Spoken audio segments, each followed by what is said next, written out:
Então, pessoal, nesse vídeo eu vou falar sobre algumas informações extras na confecção dos semivariagramas. Eu vou trabalhar novamente com a variável potássio, que a gente utilizou no exemplo anterior, né? E vou gerar o semivariograma dele.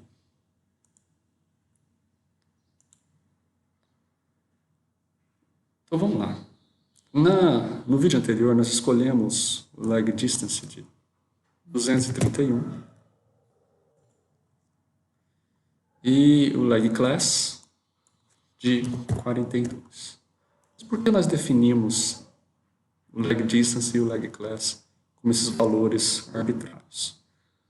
Então, a primeira coisa, lembre-se que cada um desses quadradinhos que estão presentes aqui, eles são os lags calculados com a equação do semivariograma, que pega o número de pares na distância determinada, nesse caso 42 metros, e calcula a semivariância. Então, você tem uma relação entre distância e semivariância. Quanto maior a distância, pela geoestatística, maior a diferença entre as amostras, maior a semivariância. Então, é isso que acontece. Tá? Só que existe um ponto importante. Na literatura, recomenda-se que o primeiro lag, né, com a menor distância, tenha pelo menos 30 a 50 pares de pontos. Né? Então, algumas literaturas recomendam 30 pares de pontos e outras literaturas recomendam 50 pares de pontos. Tá? Como é que eu vou descobrir se o meu primeiro lag tem ou não essa recomendação para que o meu semivariograma seja confiável? Tá? Então, eu vou aqui em expandir, ele vai abrir essa janela. Tá?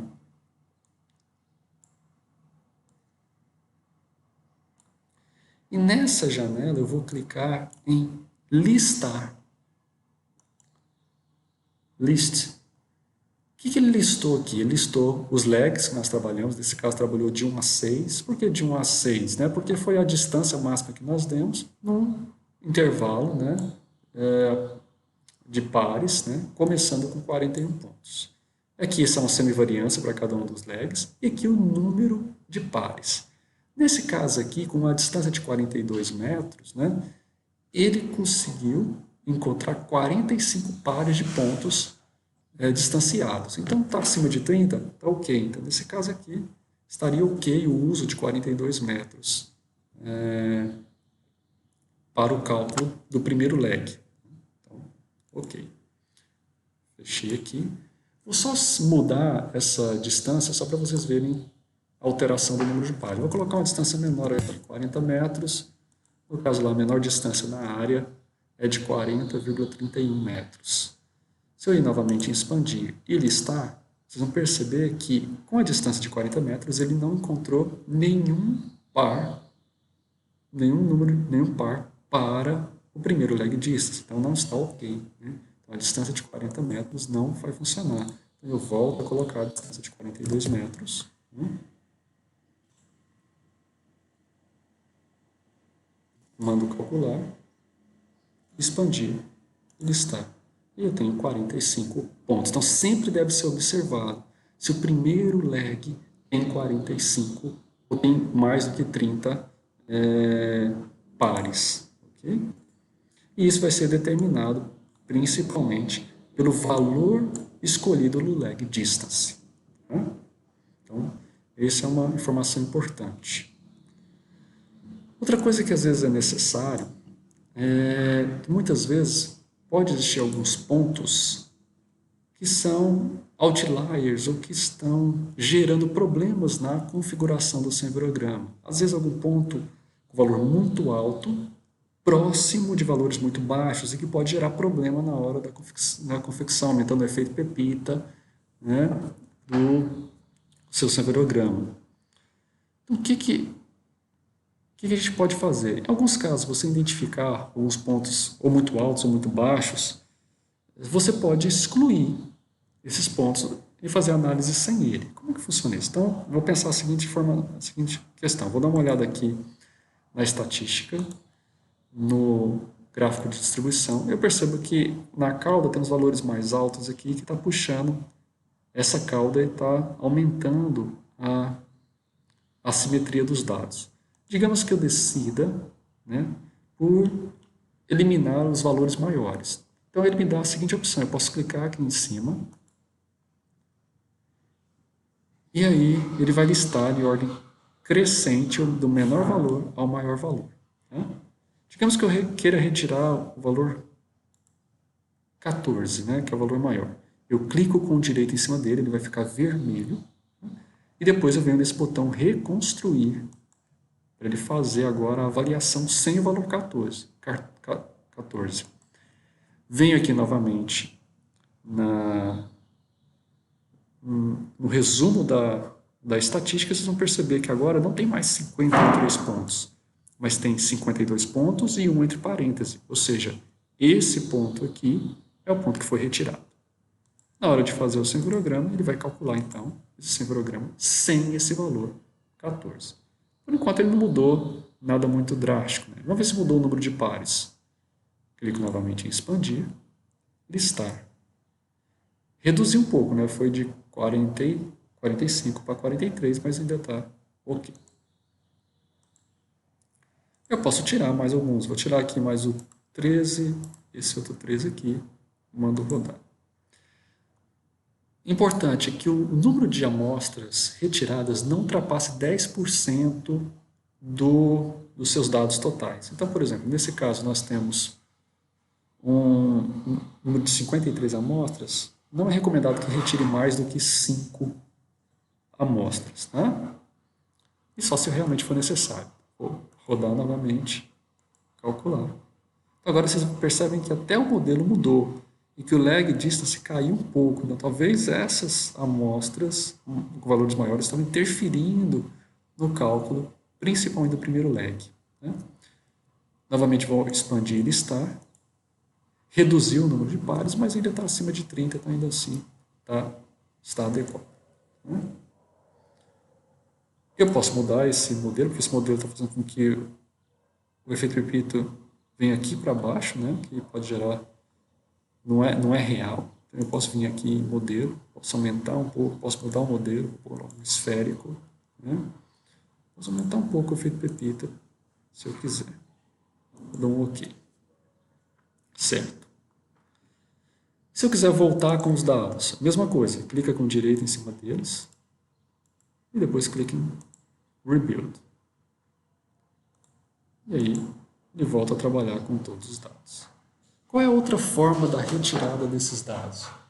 A outra forma da retirada desses dados é direto no lag class. Então, imagina o seguinte, eu quero dar uma olhada quais são os números de pares que estão constituindo esse primeiro lag. Se eu colocar o cursor do mouse em cima dele, ele vai virar essa setinha, essa cruz. Eu vou clicar em cima dele. E aí ele vai listar, então, aqui o número, vai listar todos os pares que estão contidos.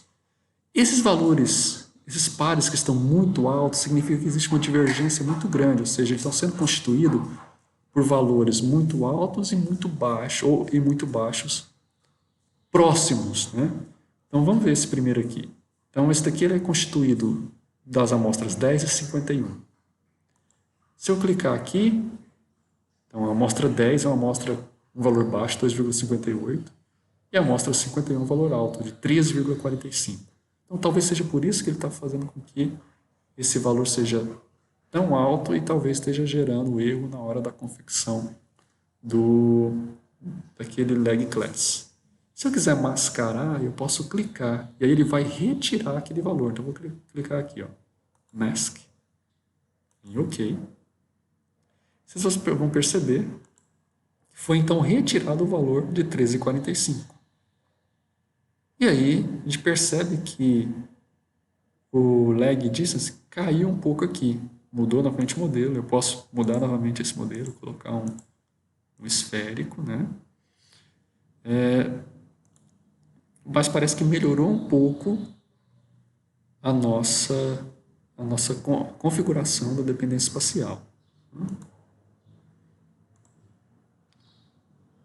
Eu posso fazer isso mais vezes.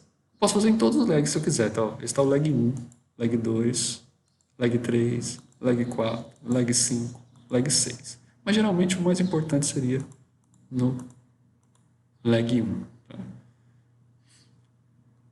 Então, novamente, outro valor alto, 21,53. Então, amostra 14 e amostra 4,7.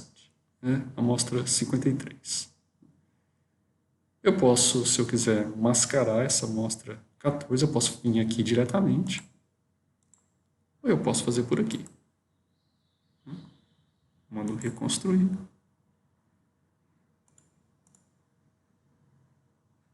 Clico no semivariograma e gero ele novamente.